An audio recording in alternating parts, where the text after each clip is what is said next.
95% of the universe is hidden in darkness, but from the shadows of a train station bench, an 8-year-old boy began to see the light. The train station was never meant to be a home. Its iron beams groaned each night when the cold wind blew through Boston, and the benches smelled faintly of rust and the countless travelers who had once leaned upon them. Yet for an 8-year-old boy with thin shoulders and eyes far older than his years, the station was not only a shelter from rain, but also a window into the infinite. His name was Samuel, though few remembered it. To the ticket sellers and janitors, he was the boy who lingers. To his mother, who curled against him beneath a worn gray coat at night, he was simply my little star.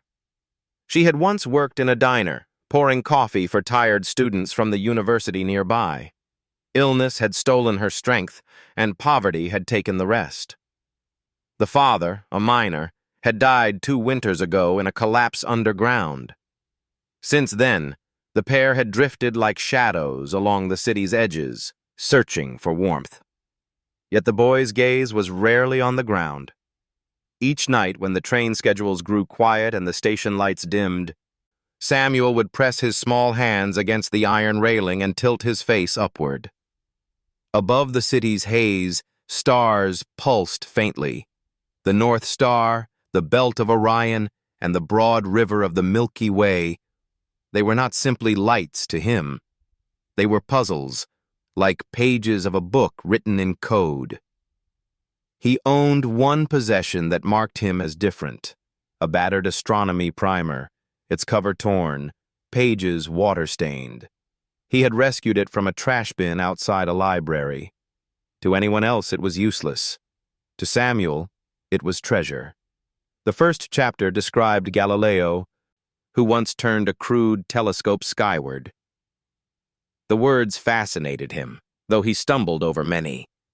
The diagrams mattered more: circles, arrows, little sketches of planets orbiting the sun. One page contained an equation. It was not complex, just the idea that the universe expands over time. The book explained it like a balloon that grows larger when filled with air. Samuel touched the diagram with a trembling finger. He understood in the way only children sometimes do. If the balloon grows, the space between stars must grow too. The universe itself was alive, stretching. During the day, while his mother slept in exhaustion, Samuel wandered near the edge of Harvard Square. Students hurried past, clutching books. He could not enter the lecture halls, yet he pressed his ear against open windows when professors spoke. Words like cosmology, dark matter, and dark energy reached him. They sounded like spells: dark matter, dark energy. The professors explained that together these invisible forces made up 95% of everything in existence. Yet no one could see them. No one truly knew what they were. Samuel whispered the words under his breath that night at the station: 95% hidden, 5% seen. He thought of himself and his mother, almost invisible in the city, unnoticed by the world, yet still real. The boy's mind worked differently from his peers. Numbers came alive for him. When trains pulled in, their wheels clattered in a rhythm he translated into patterns. He would count the intervals, then imagine the stars pulsing in a similar beat. To him, the cosmos was not silent, but musical. One evening, while searching for scraps of food near the edge of Harvard Yard, Samuel discovered a chalk stub on the ground. Students had likely dropped it after finishing a class. He carried it back to the station, eyes glowing. At midnight, when the benches were empty, he began to draw on the cracked concrete floor: circles for planets, arrows for orbits. And then something stranger: waves and curves representing invisible flows between galaxies. His mother awoke, coughing, and watched silently. "Why do you draw the sky, Sammy?" she asked softly. He looked up, chalk dust on his fingers. "Because the sky is drawing us, Mama. We are part of its picture. We just don't see all of it yet." Her tired eyes filled with tears. She did not understand the formulas, but she understood her child's hunger for meaning. She had no strength to give him books or classes, but she whispered, "Keep drawing, little star. Maybe one day the world will listen." That night, Samuel sketched something new. Not only stars, but also empty spaces between them. He shaded them darker, murmuring to himself. He had overheard in a lecture that dark energy pushes the universe apart. He imagined it like breath, the breath of God, perhaps, filling the cosmic balloon. The chalk lines were crude, yet in them lay the seed of a model that would soon astonish even seasoned astronomers. But for now, he was only a boy hunched over concrete, drawing galaxies with the devotion another child might reserve for toy soldiers. The following week, hunger gnawed at them. His mother grew weaker, barely able to walk to the shelter line. Samuel clutched her hand, small against her bony fingers. Inside his mind, equations jostled with fear.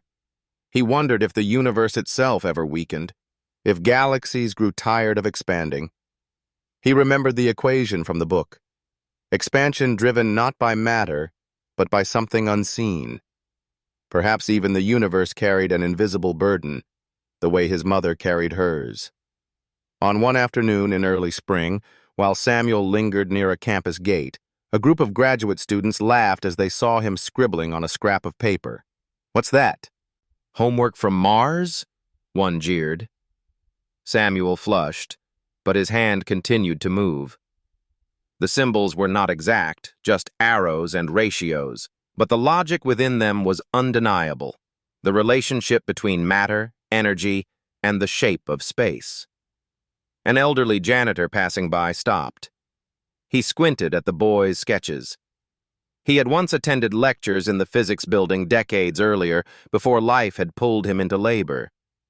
He saw something startling in the child's arrangement of terms. "Where did you learn this, kid?" Samuel shrugged. "From the sky?" The janitor chuckled, but did not laugh at him. Instead, he said quietly, "Keep that paper.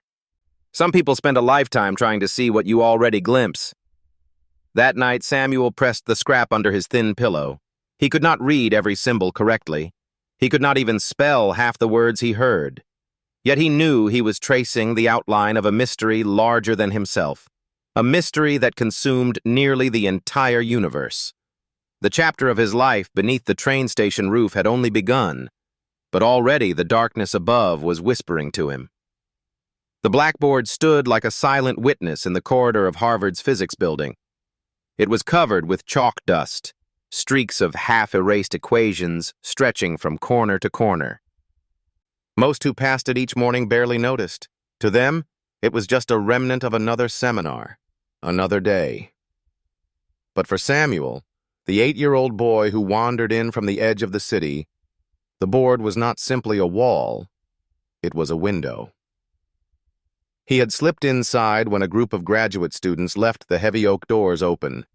His small body moved quietly, almost invisible, as if the world had grown accustomed to not seeing him. The hall smelled faintly of chalk and coffee, a scent Samuel had come to associate with possibility. The board displayed fragments of the Friedmann equations, fundamental to cosmology. They were the backbone of understanding how the universe expands. The symbols would have frightened most children, but Samuel studied them with a mixture of curiosity and awe. One line in particular caught his attention. It said that the density of matter plus the density of dark energy plus the contribution from curvature equaled 1. He mouthed the terms silently. Matter, energy, curvature. The book he carried, the water-stained primer, had hinted at this balance, comparing it to weights on a scale. He traced the chalk marks with his finger. To him, they were not just numbers, they were stories. Matter was the stars he saw each night. Energy was the invisible breath pushing the universe apart. Curvature was the hidden bend in space itself, a bending he imagined like the warped tracks of the trains beneath his feet. Suddenly, almost without thinking, Samuel picked up a piece of chalk left on the tray. He was too small to reach the center of the board, so he stood on tiptoe, his hand trembling. He drew a new curve across the equation. To his young eyes, the formula seemed incomplete. He remembered how his mother's breath sometimes came shallow, sometimes long, and how that rhythm determined whether she could walk or collapse. The universe, he thought, must also breathe in rhythms. So he added a simple term, not with proper symbols, but with a child's improvisation. A wave, like a heartbeat, placed into the balance of matter and energy. It was crude, almost playful, yet it carried a seed of insight. That dark energy might not be constant, but could vary, pulse, evolve across cosmic time. His small addition glowed faintly in the dim corridor. To him it was not vandalism, but a gift. He stepped back, chalk dust clinging to his sleeves. He whispered, "Now the universe is alive." Moments later, footsteps echoed. Samuel darted into a corner, hiding behind a bench. A young researcher entered, yawning, carrying a pile of books. She glanced at the board. At first, she dismissed the extra line as a joke, some student scribble. Yet when she looked again, her brow furrowed. The curve was drawn awkwardly, yes, but the idea it suggested was startling. A dynamic form of dark energy, a possibility even senior physicists debated in hushed circles. The researcher stared, confused. Who had added it? She made a note in her journal, then left. Samuel crept out from hiding, his heart pounding. He had not been caught, but he sensed the world was now aware, faintly, of his presence. Later that day, as the cold wind pushed through the station, Samuel tried to explain to his mother what he had seen. She was pale, coughing, her eyes tired. "Mama, they wrote that everything adds up to one, but I think the universe has a heartbeat. I drew it." She smiled weakly, brushing his hair back. "My little star, you always hear music where others hear silence." He wanted to tell her more, about how the chalk felt alive in his hand, about the way the researcher had paused, but he held the words inside. It was enough that she believed in his music. Over the following week, Samuel returned often to the campus. He lingered near doors, memorized equations through windows, and sometimes scribbled his own versions on scraps of paper. He began to notice patterns. The professors spoke of the cosmological constant, a mysterious pressure that caused galaxies to fly apart faster and faster. But Samuel wondered, why constant? Why not living, shifting, like the tides? One evening, the old janitor he had met before spotted him again, this time outside the lecture hall. "You're back, kid," the man said with a grin. "Still chasing the stars?" Samuel nodded shyly. "I think the universe breathes." The janitor chuckled, shaking his head. "That's more than I can say about myself after climbing stairs. But don't let anyone laugh at you. Sometimes the smallest voices echo the loudest truths." The boy treasured those words. To be told not to fear laughter was a gift, for he faced it daily, from students, from strangers, from life itself. One night, as the trains rumbled and his mother shivered beside him, Samuel opened his battered primer again. He copied the board's equation carefully on the back of a torn flyer. Beside it, he drew his wave. He thought about how the expansion of the universe was measured by redshifts, the way light stretches as galaxies flee apart. He had overheard that in lectures, too. Redshift, like the sound of a whistle fading as the train moves away. He smiled. He understood. To Samuel, the cosmos was not an abstract abyss. It was a living story told through whistles, breaths, and rhythms. Dark energy was not only an invisible force, it was the sigh of creation. Weeks passed. The researcher who had first noticed his mark on the board returned again and again, each time glancing at the faint curve. She never erased it. Quietly, she began to test the idea in her own notes. Though she never suspected the hand of a child, the thought of an evolving dark energy began to take root in her mind. Meanwhile, Samuel's drawings grew bolder. He began to sketch not just stars and waves, but entire universes on the station floor, until the janitors grew annoyed and scrubbed them away. He did not mind. Each erasure was a rehearsal. He carried the images inside him, unerasable. Yet beneath the wonder, fear lingered. His mother's cough grew deeper. Medicine was beyond their reach. Samuel's nights were divided between tracing galaxies in chalk and listening to the fragile rise and fall of her breath. The heartbeat of the universe and the heartbeat of his mother became one in his mind. He prayed, though he was not sure to whom, that both would endure. On a rainy afternoon, as he pressed against the lecture hall window once more, Samuel overheard a professor declare, "We may never truly know the nature of dark energy. Perhaps it is the final mystery." The room filled with uneasy laughter. Samuel's small hand tightened around his chalk stub. He whispered to himself, "But I will know. I have to."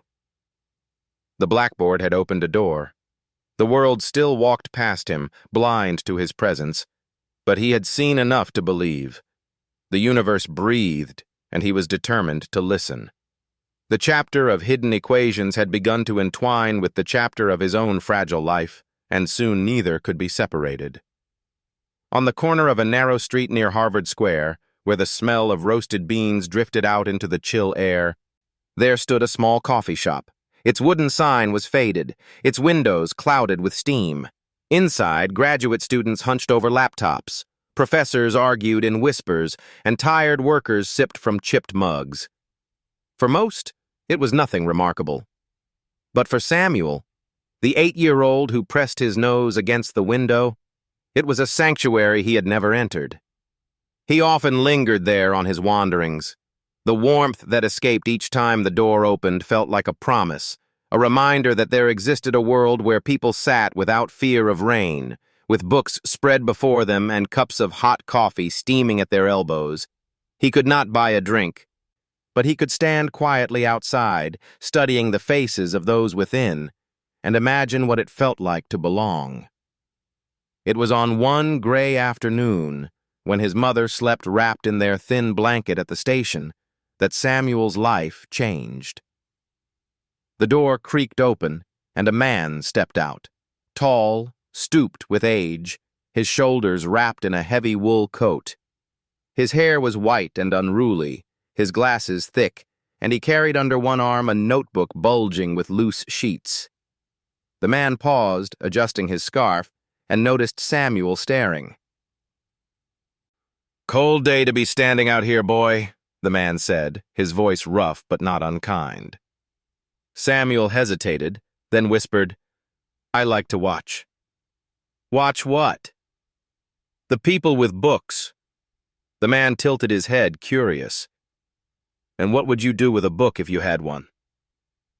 Samuel pulled from his pocket the battered astronomy primer, its cover nearly detached. He held it up silently.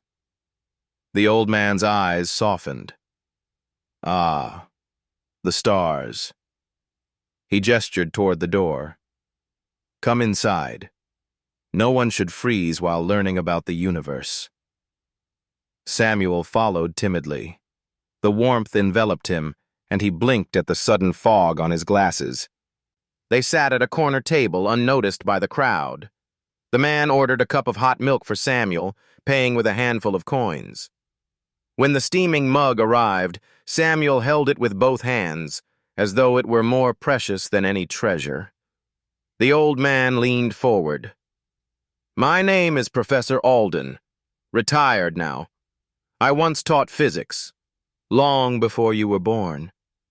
And you?" "Samuel," the boy said softly. "Samuel," Alden repeated, tasting the name. "Tell me, Samuel, What do you see when you look up at the night sky? The boy thought carefully. I see the stars, but I also see what is not there, the space between, the empty places that make the stars shine brighter. The professor blinked. He had expected a child's answer. Moons, rockets, perhaps stories of astronauts. But this was the language of someone who had already begun to sense the invisible. He drew his notebook closer. On one page was scribbled a diagram of the universe's expansion, circles spreading outward like ripples. Do you know what this is? Samuel nodded eagerly. The universe growing, like a balloon. Alden smiled faintly. Yes, the balloon. And do you know why it grows? Samuel hesitated. Because of something we can't see. Because of breath. Like when Mama breathes. The old man's expression sharpened. Breath. What a strange, beautiful word for dark energy. He pushed the notebook toward Samuel. Then show me. How does the universe breathe? The boy took the pencil. His small fingers trembled, but his lines were steady. He drew a curve, a wave, rising and falling, across the expansion diagram. Alden leaned forward, heart quickening.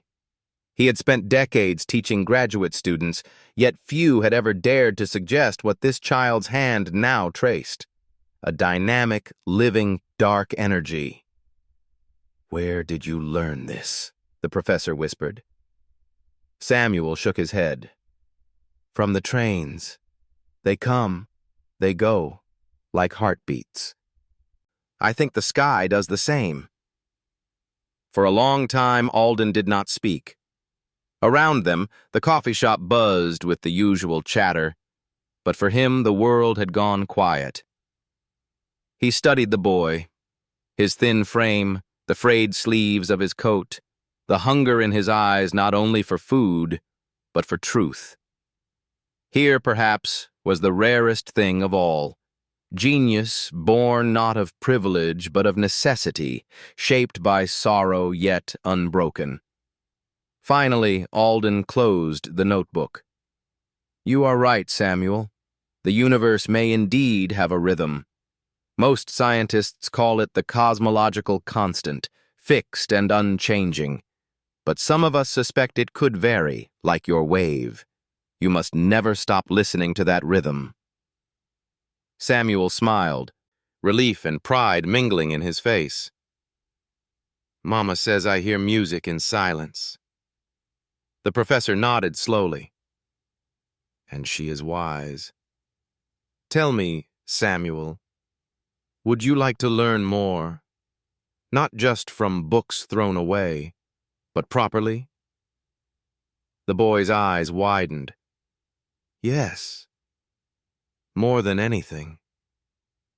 From that day forward, they met often in the coffee shop. Alden brought notebooks, textbooks, and scraps of old lecture notes. He explained patiently, translating the language of physics into images Samuel could hold. He compared curvature to the way a ball rolled across a bent floorboard, redshift to the fading whistle of a departing train, entropy to the melting of ice in a forgotten cup. Samuel absorbed it all, his mind racing far beyond his years. When he did not understand, he asked sharp, simple questions that forced Alden to rethink explanations. More than once, the professor found himself startled, not only by the boy's memory, but by his intuition. Samuel grasped connections that graduate students missed. One evening, after an especially long lesson, Alden leaned back, weary but content. You remind me of a boy I once taught long ago. Brilliant, untamed, never satisfied. But he came from privilege. You come from shadows, and yet you shine just as bright. Samuel lowered his gaze. We live at the station. Mama's sick. I don't want people to know. The professor reached across the table, resting a weathered hand on the boy's. Then let them underestimate you. Genius does not ask permission to be born. From then on, Samuel carried not only his battered primer, but also the professor's scraps of paper, folded carefully into his pocket. At the station, while his mother slept, he copied formulas onto the floor with his chalk, whispering them as though reciting prayers. He told her about the lessons, and though she understood little, her smile gave him strength. Yet shadows grew longer. Her cough worsened, and the lines of worry deepened in her face. Samuel listened each night, fearing the silence that might one day come when the rhythm of her breath stopped. The universe might breathe forever, but his mother's breath was fragile. Still, in the warmth of the coffee shop, with the old professor's guidance, he discovered something new: hope. For the first time, Samuel believed his ideas might matter, that his vision of the universe as a living, breathing whole could one day be heard. The boy of 8, homeless and hungry, had found a teacher, and the retired professor, weary of years and disappointments, had found a student who reignited his faith in discovery. The coffee shop became their shared observatory, its steaming windows their telescope, its hum of voices the background to a partnership that would soon shake more than one quiet lecture hall. The universe had whispered to Samuel. Now, through Professor Alden, it was preparing to speak louder.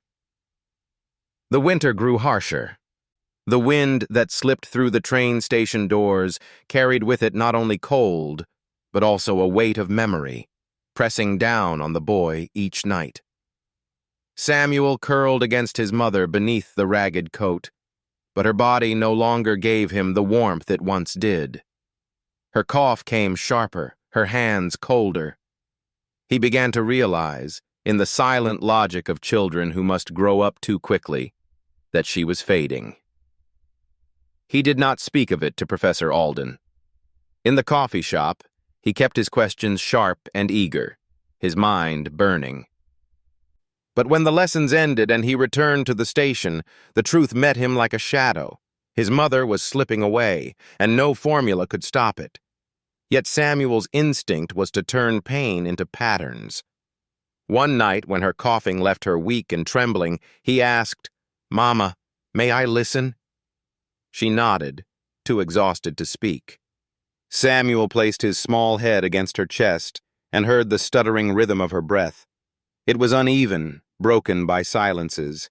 To him, it sounded like the universe itself, pulsing irregularly. He pulled from his pocket a scrap of paper and drew what he heard: peaks and valleys, pauses that frightened him. To anyone else, it was the crude sketch of a child. To Samuel, it was data, the recording of life itself. The next morning, he carried the paper into the coffee shop. Professor Alden arrived, wiping snow from his shoulders. Samuel slid the drawing across the table. "What is this?" Alden asked. "My mother's breath," Samuel whispered. "It does not keep steady time. The universe has a heartbeat. So does she. But hers is failing." The professor looked at the jagged line and then at the boy's face. The sorrow there pierced him. He had taught many students about oscillations, wave functions, and the mathematics of motion, but never had a child presented him with such a human equation. He took a pencil and gently drew beside Samuel's jagged rhythm a smoother wave. "This is what breath should look like. Steady, repeating, like a pendulum. Your mother's is irregular. It tells us she is very sick." Samuel swallowed hard. He already knew. But hearing it put into the language of waves and rhythms, the language he trusted, made the truth undeniable. "Can it be fixed?" he asked. The professor hesitated. He had no medicine to offer, no miracle. "Sometimes the universe teaches us by loss," he said quietly. "But the rhythm you hear, you must remember it. Because it will live in you even after she is gone." The boy looked down, tears blurring the paper. He wanted to believe, but grief was louder than wisdom. That evening at the station, Samuel sat awake while his mother slept fitfully. He studied the ceiling as though it were the night sky. He thought of Einstein's words he had once overheard through a lecture hall door. The most incomprehensible thing about the universe is that it is comprehensible. The phrase puzzled him then, but now it burned with meaning. If even grief could be drawn as a line, a rhythm, then perhaps nothing was beyond comprehension. So he began to write again, chalk scratching against the floor. He drew the Friedman balance, matter, energy, curvature, but beside it he drew his mother's rhythm, jagged and broken. The two became one image, the expansion of the cosmos tied to the fragility of a single human chest. When his mother stirred and saw his work, she smiled faintly. "Sammy," she whispered, "why do you always write the sky?" "Because the sky is writing us, Mama," he said. "I want to find the place where your breath and the universe meet." She reached for his hand, her grip weak but steady. "You already have. It's in your heart." The following days grew darker. Her illness deepened, and Samuel found himself torn between two worlds, the realm of chalk and numbers that gave him hope, and the stark reality of hunger and sickness. Professor Alden noticed the change. One afternoon, after a lesson about entropy, the measure of disorder, Alden said, "Samuel, do you understand what entropy means?" The boy nodded slowly. "It means things fall apart. Ice melts. Stars burn out. Mama coughs." The professor flinched. He had offered the concept as an abstract principle, but Samuel had tied it instantly to the core of his life. "Yes," Alden admitted softly. "Entropy means that nothing stays perfect forever. But it also means that change is the law of the universe. Out of disorder, new forms arise." Samuel frowned. "So my mother's breath ending is just another change?" "Not just," Alden corrected. "It is pain, yes. But from that pain, your life will take a new shape. You will carry her rhythm forward." The boy's eyes filled with tears. He wanted to believe that knowledge could ease grief, but knowledge felt cold. Still, he clung to the professor's words like he clung to the stars, distant, unreachable, but guiding. That night, Samuel returned to the station to find his mother weaker than ever. She tried to sit up, failed, and collapsed back onto the bench. He climbed beside her, pressing his cheek against hers. "Sammy," she whispered, "promise me you will never stop looking at the stars." "I promise," he said fiercely, though his throat ached. "And I will find the light in the dark. I swear it." She smiled, eyes closing. "My little star." The boy lay awake until dawn, listening to her uneven breathing. Every pause terrified him. Every sigh became part of his secret model of the universe. He began to think of dark energy not as something distant, but as the force that could either keep a heart beating or let it fade. It was invisible, like love, like grief. When morning came, he returned to the coffee shop, clutching the scrap of paper where he had drawn her failing rhythm. Alden saw the exhaustion in his face. "She is getting worse," the professor said gently. Samuel nodded. "When she is gone, will the universe know?" The old man's throat tightened. "Yes. Every life is written into its fabric. Nothing is truly lost. Even when entropy scatters matter, energy remains. And so do we, in ways we cannot yet measure." Samuel stared at the notebook on the table. "Then I will measure it. I will find her again." The professor reached across the table and squeezed his hand. "Perhaps you will." In that moment, Samuel's old wound, the collapse of the mind that took his father, the illness now stealing his mother, fused with his vision of the cosmos. Suffering became not only personal but cosmic, written into equations as surely as into his heart. He did not yet know how, but he felt that by understanding the 95% of the universe that was hidden, he might also uncover the hidden presence of those he had lost. That night, as the trains roared and the stars shimmered faintly beyond the city haze, Samuel knelt on the concrete and drew once more. His wave for the universe's breath now carried two rhythms, one for the cosmos, one for his mother. They overlapped, entwined, inseparable. He whispered to the darkness, "If I can understand you, maybe I can hold her forever." The chalk broke in his hand, but the promise remained. The invitation came almost by accident. Professor Alden, though retired, still carried traces of his former stature. His name lingered in the margins of academic circles, whispered in the hallways of Harvard, and remembered by colleagues who once sparred with him over equations. Most had forgotten him, dismissing him as a man who had grown too weary to fight. Yet when a small physics symposium was announced at the university, Alden's curiosity stirred.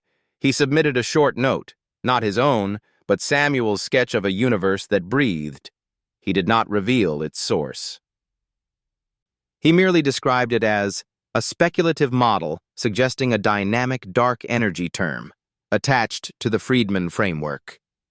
He expected silence, perhaps rejection. But the organizers, hungry for fresh sparks, placed it on the program under emerging perspectives. When Alden told Samuel, the boy's eyes widened. "You mean they want to hear about the heartbeat?" "Yes," Alden said, watching him closely. "But it will not be easy.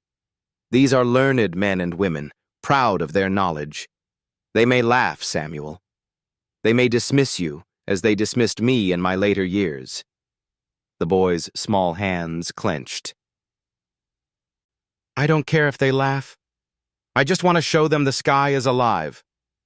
Alden hesitated. He could have presented the idea himself, shielding the child. But he knew the truth. No one could speak Samuel's vision as Samuel could. His metaphors, his intuition, they were not borrowed.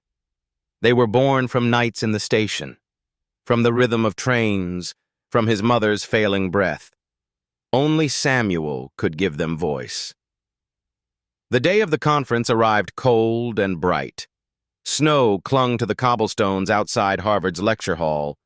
Inside, rows of wooden seats filled with professors, graduate students, and visiting scholars. They wore scarves of prestige and carried the weight of certainty in their voices. In the back, Samuel clutched Alden's hand. He wore the only coat he owned, patched and too large, sleeves hanging past his wrists. His eyes darted nervously, yet within them burned a quiet fire. "Stay with me," he whispered. "Always," Alden murmured. The presentations began. Speakers discussed gravitational lensing, baryon acoustic oscillations, supernova surveys. Their words were heavy with data, charts, and polished authority. Samuel listened, trying to follow, translating jargon into rhythms and breaths. He understood more than anyone expected. At last, Alden's name was called. The old professor rose slowly. Whispers rippled. Some surprised he was still alive. Instead of taking the podium himself, he turned and beckoned to Samuel. Gasps filled the room as the small boy walked forward, climbing the steps with trembling legs. A child, in this hallowed space of scholars? Murmurs grew sharp. A few laughed openly. Samuel reached the blackboard. Chalk waited in the tray. He lifted it with a steady hand. His voice, though small, carried in the silence. "This," he began, "is how you told me the universe works."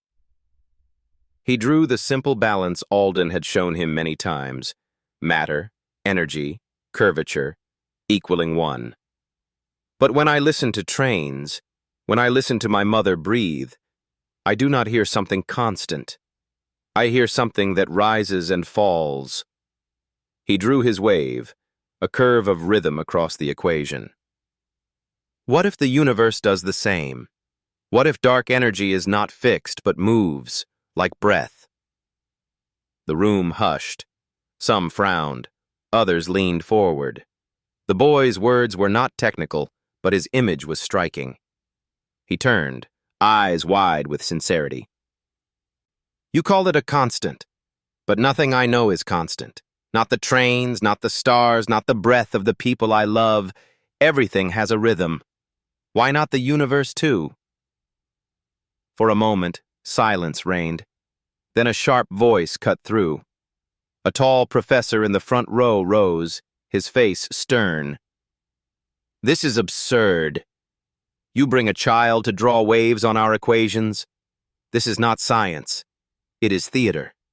Laughter erupted from parts of the hall. Samuel's cheeks flushed, but he did not lower the chalk. Alden stood, his voice firm. The child's name is Samuel. His wave is not theater. It represents a class of models known in some circles as quintessence, dynamic dark energy. You laugh because of his age, not his insight. Yet you yourselves have debated this possibility for decades. The critic sneered. Then let the old man present it properly. Do not insult us with bedtime stories. Samuel turned back to the board, tears stinging his eyes. His hand shook, but he forced himself to continue. You said the universe is expanding faster and faster. You cannot explain why. My wave explains it.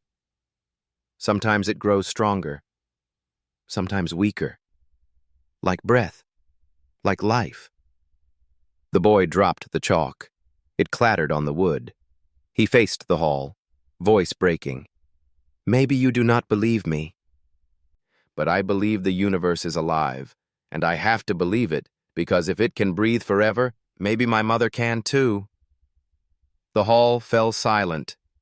The words pierced deeper than any formula, for in that instant every scholar remembered that behind their data lay human longing, the need to understand, to preserve, to hope. But silence soon broke. The critic shook his head, dismissing it. Sentiment does not prove science. He sat heavily, arms crossed. The chair of the session cleared his throat, eager to move on. Thank you for your perspective.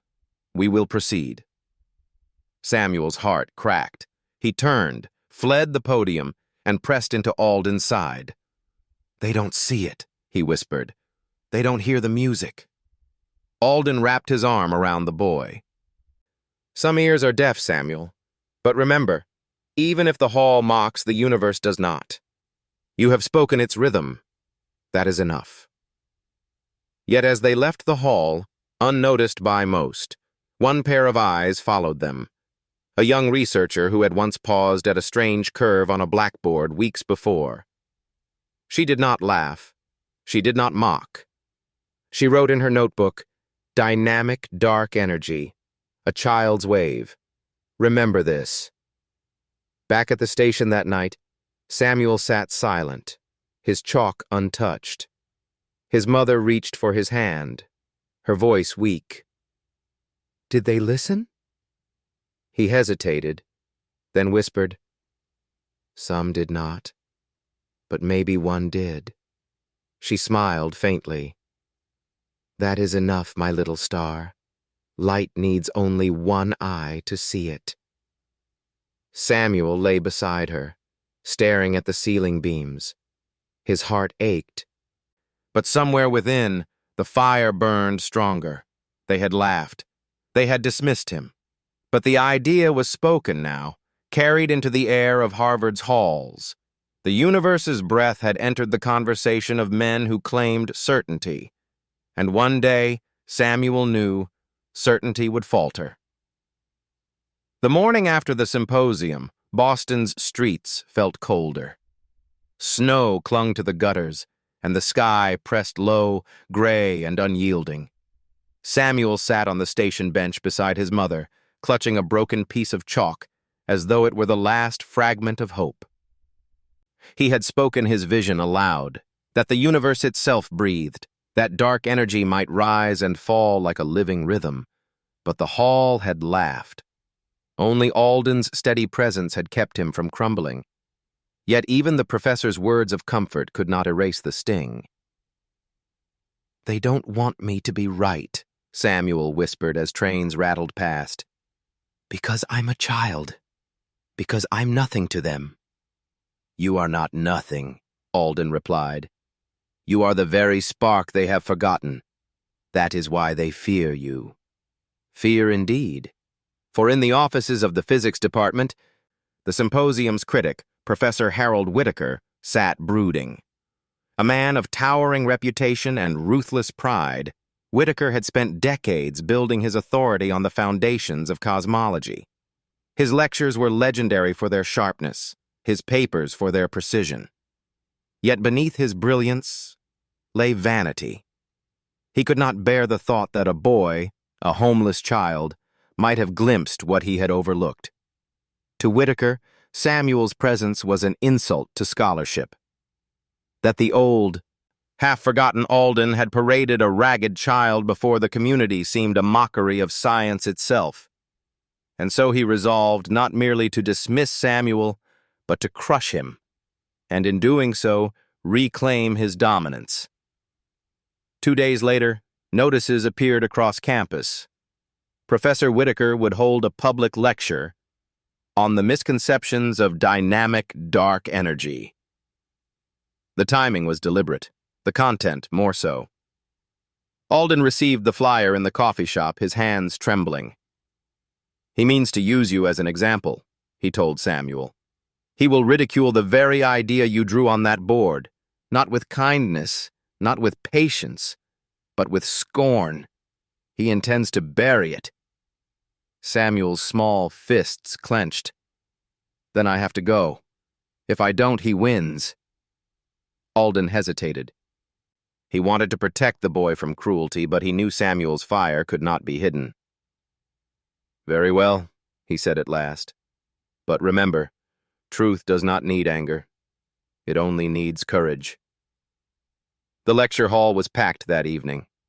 Students filled the aisles, professors leaned against the walls, and anticipation buzzed like static in the air. At the front stood Whittaker, tall and severe in a dark suit. His voice carried the practiced authority of decades. "Colleagues," he began, "recent days have brought us an unusual spectacle. A child, encouraged by a retired man, has scribbled fantasies upon our equations. Some have whispered that perhaps there is wisdom in his wave. Tonight I will demonstrate why such notions, however poetic, belong in the nursery, not the academy." Laughter rippled through the hall. Samuel, seated beside Alden in the back row, felt his cheeks burn, but he did not move. Whittaker launched into his argument. With swift strokes of chalk, he wrote the classical Friedmann equation on the board. He explained how matter, dark energy, and curvature shaped the cosmos. His tone dripped with certainty. "The cosmological constant," he declared, "is named so for a reason. Constant, immutable. Einstein himself conceived it, and though he doubted, our modern data confirms dark energy is uniform, unchanging. To suggest otherwise, to claim it breathes like a child's toy balloon, is to betray ignorance of both mathematics and observation." More laughter. Whittaker turned, eyes flashing. "Do not be misled by sentiment. The universe does not weep, does not sigh, does not breathe. It expands. That is all." Samuel could bear no more. He rose from his seat, small figure trembling but unyielding. The hall gasped. "Sir," he called, his voice thin but clear. "May I speak?" Whittaker's lip curled. "Ah, the boy himself. Very well. Let us hear the prodigy." All eyes turned. Alden squeezed Samuel's shoulder, whispering, Go on, little star.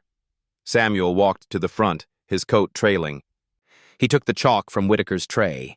His hand barely reached the lower half of the board, but he drew quickly, surely, a simple sine wave cutting across the constant line. You say the universe does not breathe, Samuel said, voice shaking yet firm. But your own data, the supernova surveys, the cosmic microwave background, they do not agree perfectly. They show tension, differences, little ripples. You ignore them. I do not. Murmurs swept the crowd. Students glanced at one another. They had studied those tensions, those unexplained deviations in measurements of the Hubble constant. Many had puzzled over them in silence. Samuel continued, eyes fixed on Whitaker. You call it constant because you are afraid to see it move. But everything moves, even your heart, even mine. If the universe expands faster now than before, then something is changing. That something is dark energy. The room fell silent. Whitaker's face hardened. Child, you parrot words you cannot comprehend. Do you even know what quintessence is? Scalar fields? Potentials? Samuel's voice softened. No. I do not know the names, but I know the rhythm. And sometimes, knowing the rhythm is the beginning of knowing the song. The silence deepened. A few students clapped nervously, then more, until the hall quivered with applause. Whitaker stood rigid, his authority wounded, his fury barely contained. He slammed the chalk down. This is theater, he thundered, not science. We will not let children dictate cosmology. But the applause drowned him. Alden stepped forward, guiding Samuel back to his seat. His eyes shone with pride. You were brave, he whispered. You spoke truth, not as a professor, but as a soul. That night, back at the station, Samuel lay beside his mother, who stirred weakly. Did you win? She asked. He thought for a long moment. I don't know if I won, but I wasn't silent. I think the universe heard me. She smiled faintly, her breath shallow. That is enough, my little star. And as Samuel drifted into sleep, the rhythm of trains echoed in his ears, steady, unyielding, like the pulse of the cosmos itself. The confrontation was not the end. It was the beginning. Winter surrendered slowly, reluctant to loosen its grip on Boston. Patches of snow still clung to the station roof, dripping steadily onto the cracked floor where Samuel drew his galaxies. His mother's breathing had grown softer, like paper torn by wind. He listened to her each night with dread, yet each morning he rose again, chalk in hand, as though the very act of drawing could hold the universe, and her, together. News of the confrontation spread across the campus like fire through dry grass. Some mocked, calling it the child's play of Harvard.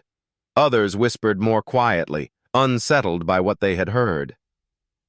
Students traded stories in the coffee shop, describing the boy who had stood before Professor Whitaker and dared to suggest the universe itself had rhythm. Few knew his name, but all remembered his wave across the board. For Samuel, none of it mattered. His world was his mother, his chalk, and the old professor who still met him faithfully each afternoon. Yet beyond Boston, far from the noise of derision, something extraordinary was unfolding. On a desert mountaintop in Chile, under skies unclouded by city lights, astronomers peered through one of the world's largest telescopes.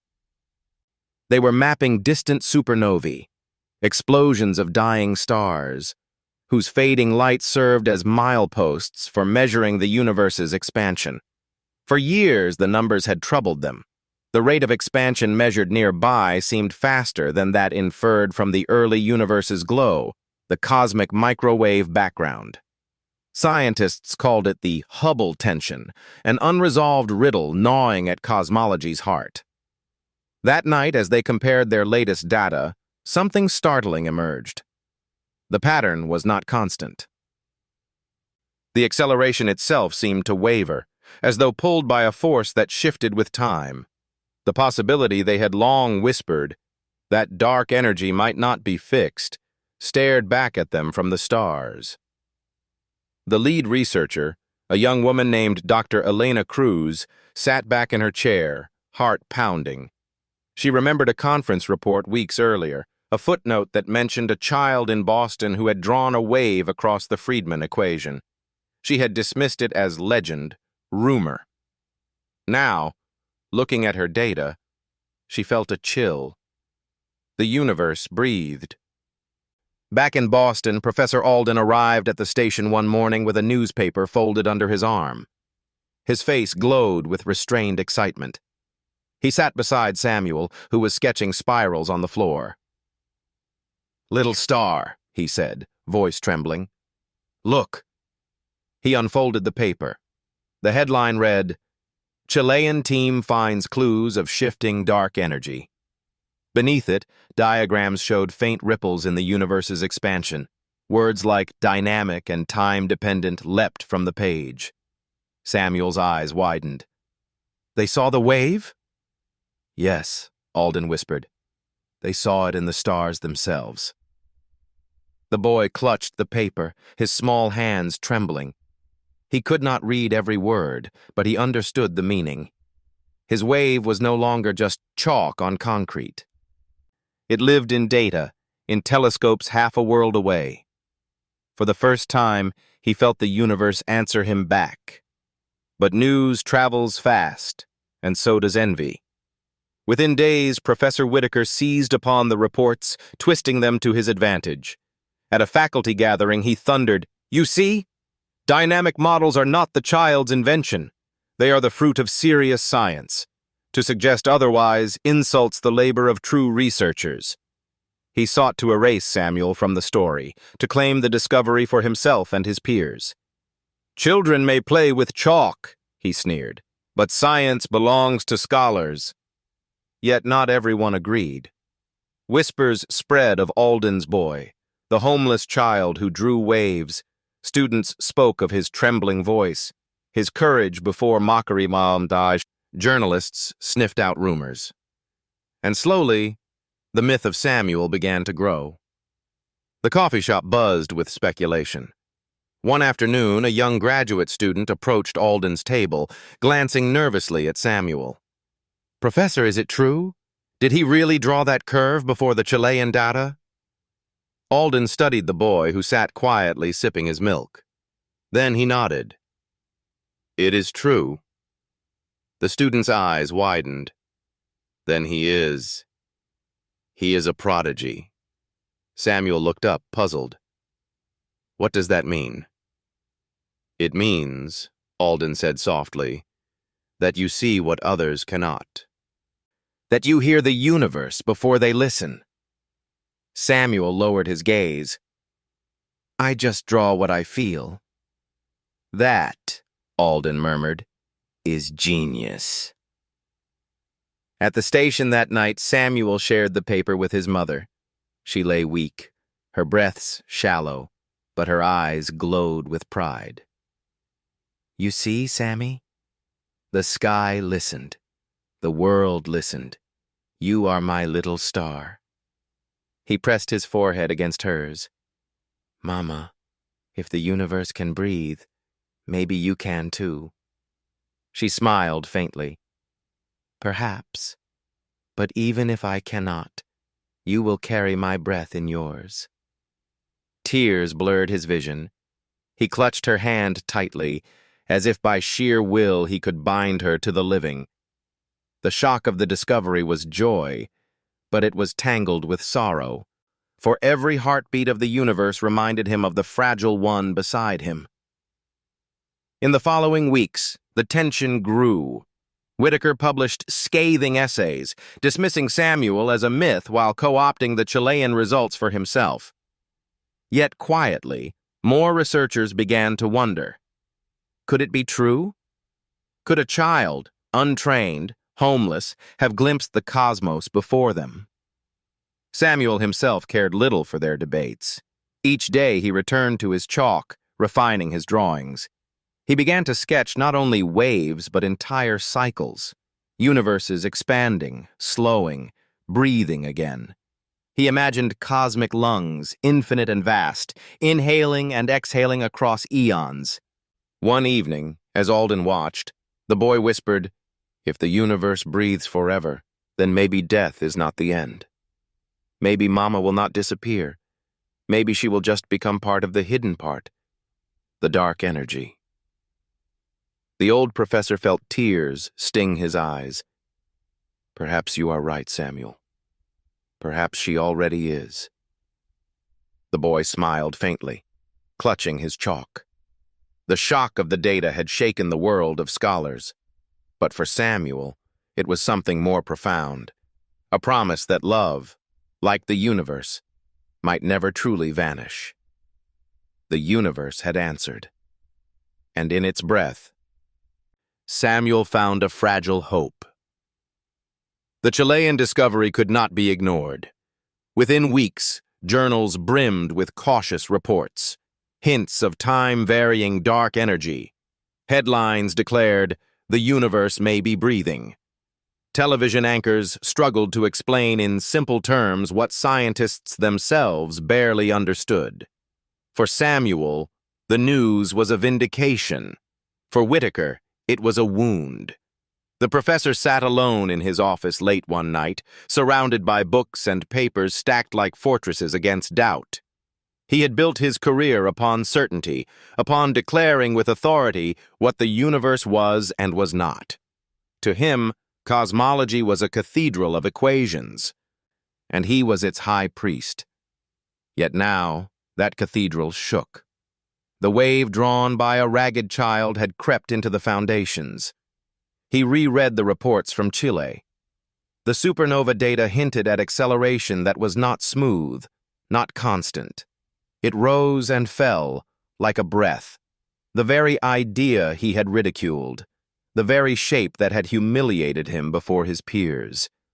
His hands trembled. He remembered the boy's voice in the lecture hall, small, untrained, yet piercing. "Everything has a rhythm. Why not the universe too?" Whitaker buried his face in his hands. He had devoted decades to dismissing what the boy had spoken in minutes, and worse, he had mocked him publicly, tried to erase his name. The shame was heavier than any proof. For days he avoided colleagues. But whispers followed him. Students murmured in corridors. Some respected him still, but others questioned. Pride became a prison. At last, unable to bear it, he sought out Professor Alden. It was evening when he entered the coffee shop, the same place where Alden and Samuel met each day. The bell above the door jingled softly. Whitaker removed his hat, his face drawn with fatigue. Conversations hushed as eyes turned. Few had ever seen the proud man look so humbled. Alden glanced up from his table, surprised. Samuel sat beside him, carefully tracing spirals in a notebook Alden had given him. The boy looked up, wide-eyed as Whitaker approached. "Professor," Alden said coolly. Whitaker cleared his throat. I must speak with you, and with the boy." Samuel tilted his head, wary. He remembered the laughter, the scorn, yet Alden nodded slowly. "Sit, then." Whitaker lowered himself into the chair opposite them. For a long moment he stared at Samuel. The boy's coat was frayed, his hands smudged with chalk dust, yet his gaze was steady, luminous. Whitaker felt something break inside him. "I owe you an apology," he began, voice hoarse. "At the conference, I mocked you. I mocked your wave, your words. I did so because I could not bear the thought that a child might glimpse truth before I did." Samuel said nothing. His small fingers clutched the pencil tighter. Whitaker continued, his voice trembling. "The data from Chile, it confirms what you drew. Not fully, not conclusively, but enough to shame me. Enough to show that you saw what I refused to see. I cannot undo the harm I caused, but I can tell you this. You were right. Silence filled the table. The coffee shop murmurs faded. Samuel stared at the man who had humiliated him, who now bent before him. He did not understand the politics of academia, but he understood something simpler. This was a man broken by pride. At last, Samuel spoke softly. "Why did you laugh at me?" Whitaker closed his eyes. "Because you reminded me of what I had lost. Once, long ago, I too listened to the stars with wonder, but years of chasing certainty hardened me. When you spoke, you reminded me that I had traded wonder for pride, and so I tried to silence you." Samuel studied him. The boy had little reason to forgive. Yet he thought of his mother, who always said, "Sammy, forgive quickly, because life is too short to carry anger." He whispered, "I forgive you." Whitaker's eyes filled with tears. He bowed his head.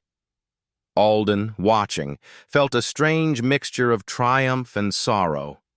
The rival who had once towered above him now confessed defeat at the hands of a child. Yet the victory was not Alden's, nor even Samuel's. It belonged to the universe itself, which had revealed its rhythm through the humblest of messengers. Whitaker straightened, voice steadier now. "I cannot give you a home, Samuel. I cannot heal your mother. But I can promise this. I will never again deny your vision. And if I speak of dynamic dark energy, I will say where it began. With you." Samuel nodded, eyes bright with both relief and sadness. He had dreamed of being heard, but hearing it from the very man who had ridiculed him was something deeper. It was healing. The old professor rose to leave. At the door, he paused. "The universe breathes," he said softly. "And so, perhaps, can we?" Then he was gone. That night, Samuel returned to the station with Alden. He told his mother about the confession. She smiled weakly, her breath ragged.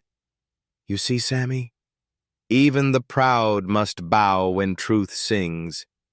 And you, my little star, are the voice of that song." Samuel lay beside her, clutching her hand. For the first time since the symposium, his heart felt lighter.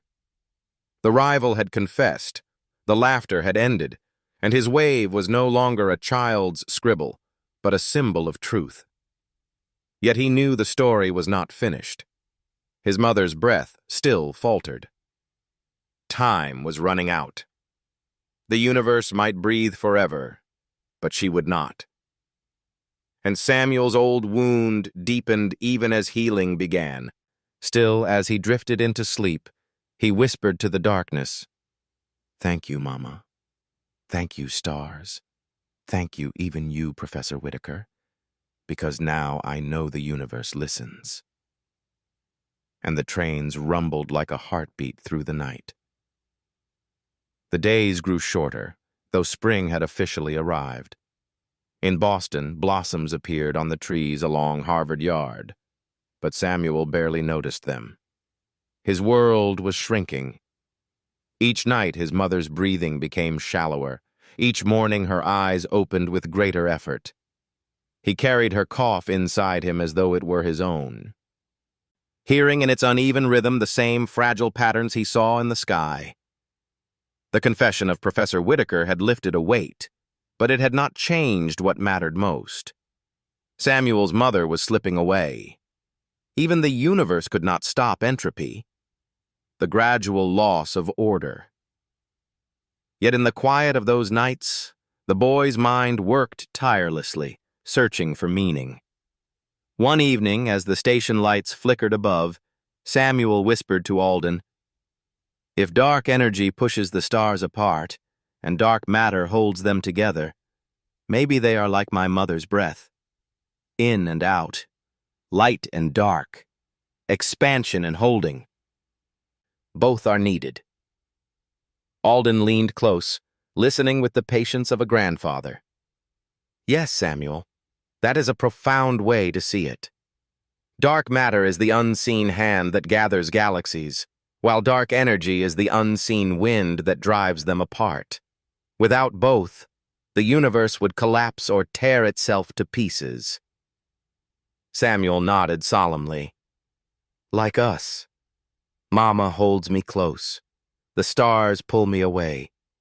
But both are love. The professor's throat tightened. Never in all his years had he heard cosmology spoken with such purity. For his colleagues, the Friedmann equations were abstract balances of density and curvature. For Samuel, they were metaphors of existence itself, of mothers and sons, of holding and letting go. The boy turned back to his chalk drawing on the floor, two waves overlapping, one rising, one falling. If I can understand both, he said softly, maybe I can understand why people we love have to leave. Alden placed a hand on the boy's shoulder.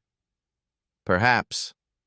Or perhaps the point is not to understand fully, but to love fully, even in the face of leaving. The next morning brought news. A journalist had published a feature, The Boy Who Said the Universe Breathes. Photographs showed chalk drawings on cracked concrete, Samuel's small hands sketching waves beside Alden's notebooks. The story spread, stirring hearts more than minds. Some scientists dismissed it as romantic nonsense. Others admitted, reluctantly, that the boy's intuition had arrived before the Chilean data. For Samuel, the fame meant little. He still returned to the station each night, still listened to his mother's weakening chest. Reporters knocked at the shelter doors, but he hid behind Alden's coat, unwilling to trade his grief for spectacle.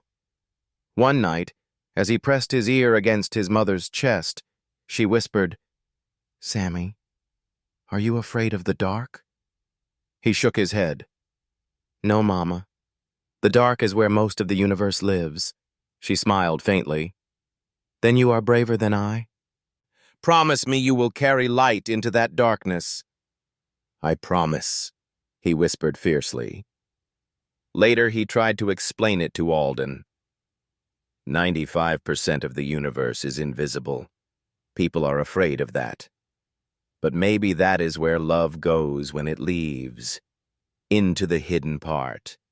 Into the dark energy. The professor's eyes glistened. "Yes, Samuel. Perhaps death is not disappearance, but transformation into the unseen fabric of the cosmos." The boy drew once more, a great circle, mostly shaded dark.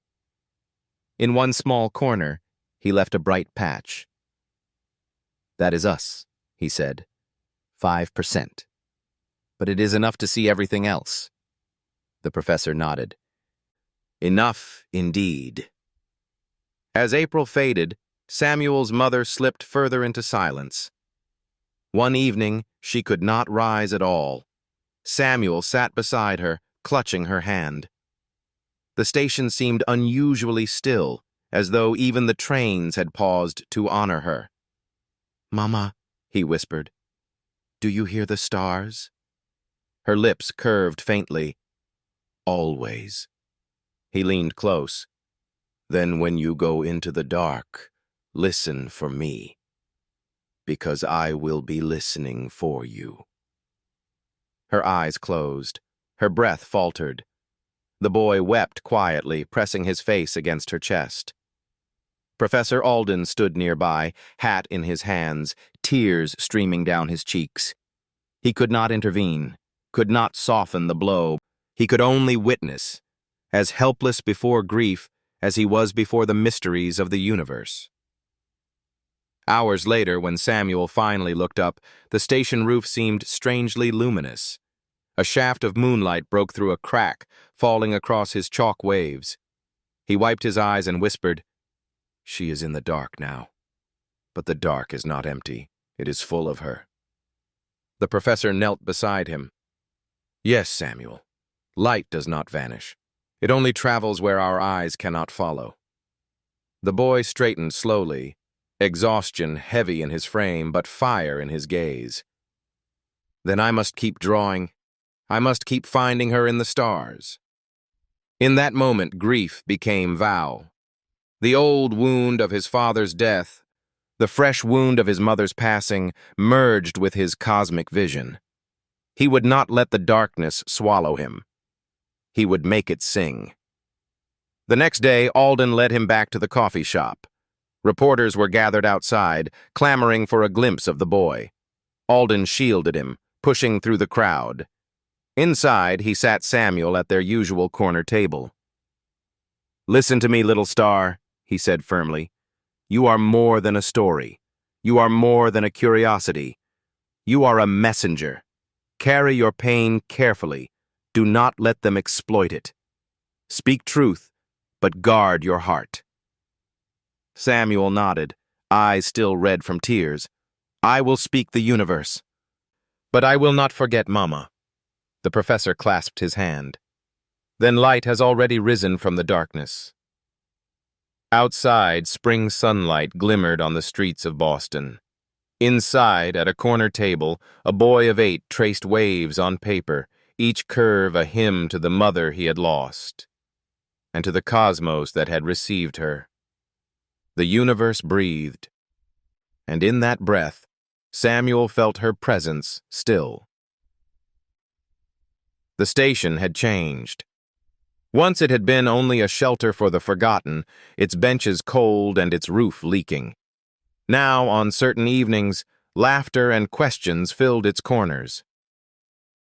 For Samuel had begun to gather children like himself, small wanderers with patched coats, empty stomachs, and eyes hungry for meaning. He called it his class, though there were no desks, no chalkboards, no books beyond the scraps Alden brought. The floor was his canvas, chalk his instrument, and the stars his syllabus. It began quietly. One night, a girl named Mary, no older than 7, had watched him draw spirals on the concrete. "What are those?" she asked. "Galaxies," Samuel replied. "Islands of stars. Each one has billions of suns." She gasped. "That many?" "Yes," Samuel said, smiling faintly. "And there are more galaxies than grains of sand on the beach." Soon others gathered, boys from the shelter, girls from alleys nearby, children whose names were often forgotten even by themselves. They sat cross-legged, watching as Samuel drew waves and circles. Alden stood at the edge, watching silently, his heart swelling. The boy who once listened alone to the rhythm of trains now shared his vision. "Look," Samuel told them one evening, drawing a line across the floor. "This is the balance of the universe. Matter pulls things together. Dark energy pushes them apart. But the universe stays whole because both are there, just like us. We need each other." A boy frowned. "But we are poor." "Nobody needs us." Samuel shook his head fiercely. "The universe is mostly dark, 95%, and yet it is what holds everything. Just because we are unseen does not mean we are unimportant. We are the dark energy. We are the hidden part." The children listened, their eyes wide. For the first time, many felt not invisible, but essential. Professor Alden, leaning on his cane, whispered to himself, "Light from darkness. He has become the teacher I could never be." Word of the class spread slowly, carried by whispers rather than headlines. Journalists still pursued Samuel, but he fled their cameras. Fame meant nothing to him. His mission was not to impress the world, but to ignite wonder in those who had none. On warm nights, when the city lights dimmed, he led the children outside the station, pointing to the faint stars above. "That one is Vega," he said, "bright and blue. And that band, the Milky Way. It is where our sun lives. We are part of it. Mary tugged his sleeve once. Sammy, do you think my mother is in the stars? Samuel's chest ached, remembering his own mother. He crouched beside her. Yes, the stars are full of those we love. They are not gone. They are just in the part we cannot see. But when you look up, you can feel them. The girl smiled through tears. Alden turned away, overcome. Weeks passed, and the class grew. Sometimes Alden brought chalkboards from old classrooms, setting them up against the wall. Sometimes Samuel used only the dirt outside. Always he spoke with the same rhythm, the same mixture of childlike wonder and piercing intuition. He explained redshift with the whistle of trains. He explained gravity with pebbles rolling in bowls. He explained entropy with melting snow.